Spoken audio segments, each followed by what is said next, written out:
नमस्कार दोस्तों, हमारे चैनल में आप सभी का स्वागत है। दोस्तों, आज हम रामायण कथा से संबंधित महर्षि अत्रि का आश्रम के बारे में सुनेंगे। तो आइए दोस्तों सुनते हैं। जब भरत चित्रकूट से वापस अयोध्या लौट गए तो राम ने लक्ष्मण से कहा, हे सौमित्र, माताएं वापस चली गई, इसलिए मेरा हृदय उदास तथा उद्विग्न हो गया है। इस स्थान के साथ उन सबकी स्मृति जुड़ गई है। मुझे बारंबार उनकी स्मृति सताने लगी है।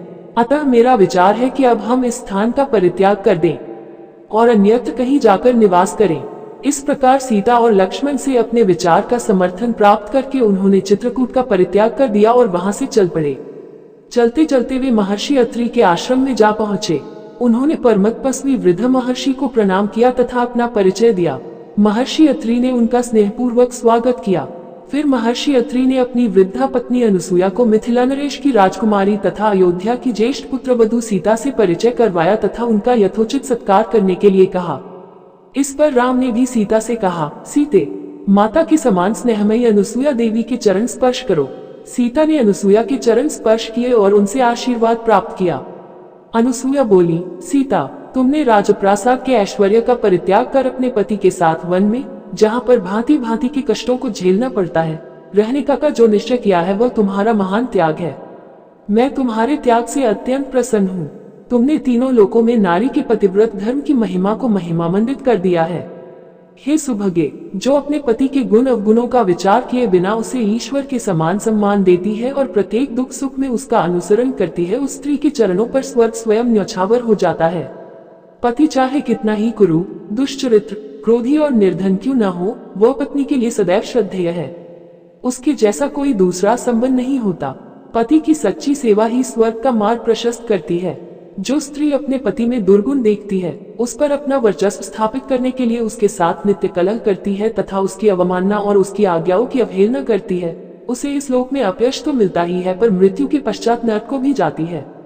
तुम स्वयं समस्त शास्त्रों को जानने वाली हो तथा अपने पति की अनुगामिनी हो, अतः तुम्हें तो किसी प्रकार की शिक्षा देने की आवश्यकता ही नहीं है।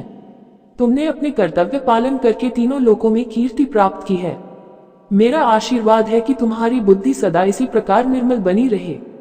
देवी अनुसूया के इन उपदेशों को सुनकर सीता बोली, हे आर्या, आपके उपदेश मेरे लिए अत्यंत महत्वपूर्ण है। मेरी माता और सास ने भी मुझे यही शिक्षा दी है कि पति स्त्री का गुरु, देवता और सर्वस्व होता है। अब आपके द्वारा दी गई शिक्षा को भी मैंने हृदयगम कर लिया है। मैं आपको विश्वास दिलाती हूँ कि पति का अनुगमन ही मेरे जीवन का एकमात्र लक्ष्य है और मैं कभी इस मार्ग से विचलित नहीं होंगी। सीता के वचनों को सुनकर अनुसूया ने कहा, पुत्री, मैं तुझसे बहुत प्रसन्न हूँ। अपनी इच्छानुसार कोई वर मांग। मैं वनवासिनी अवश्य हूँ, किंतु दैवी शक्ति से किसी भी मानव की मनोकामना पूर्ण करने में समर्थ भी हूँ। सीता बोली, माता, मैं पूर्णतया संतुष्ट हूँ। आपने मुझ पर असीम कृपा की है, यही मेरे लिए यथेष्ट है। इस पर प्रसन्न होकर अनुसूया ने कहा, हे जानकी, तुम सदा सौभाग्यवती रहो। यद्यपि तुमने कुछ भी नहीं मांगा है, तथापि मैं तुम्हें ये दिव्य माला देती हूँ। इस माला के फूल कभी नहीं कुम्हलाएंगे। ये दिव्य वस्त्र भी स्वीकार करो। ये न कभी मैले होंगे और न फटेंगे। ये सुगंधित अनुराग भी मैं तुम्हें देती हूँ, जो कभी फीका नहीं पड़ेगा। अनुसूया ने तीनों वस्तुएं सीता को देकर उन्हें अपने सम्मुख ही धारण कराया। उनके चरणों में सिर नवाकर सीता रामचंद्र के पास गई और उन्हें माता अनुसूया के दिए उपहार दिखाए। संध्या को सबने एक साथ बैठकर संध्योपासना की। तत्पश्चात अनुसूया सीता को चंद्र की शुभ्र ज्योत्नायुक्त रात्रि में वन की शोभा दिखाने के लिए ले गई। फिर आध्यात्मिक चर्चाएं हुई। अंत में सभी ने मुनि के आश्रम में विश्राम किया।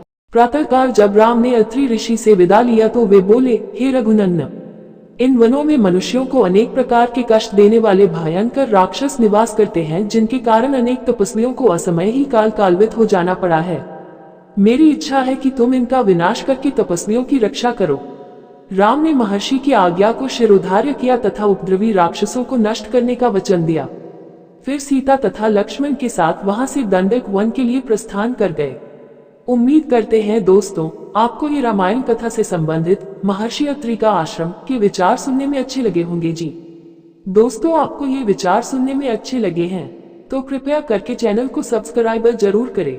इसी के साथ विदा लेते हैं दोस्तों। कल फिर रामायण कथा का इससे अगला भाग लेकर हाजिर होंगे। तब तक सभी दोस्तों को जय श्री राम जी।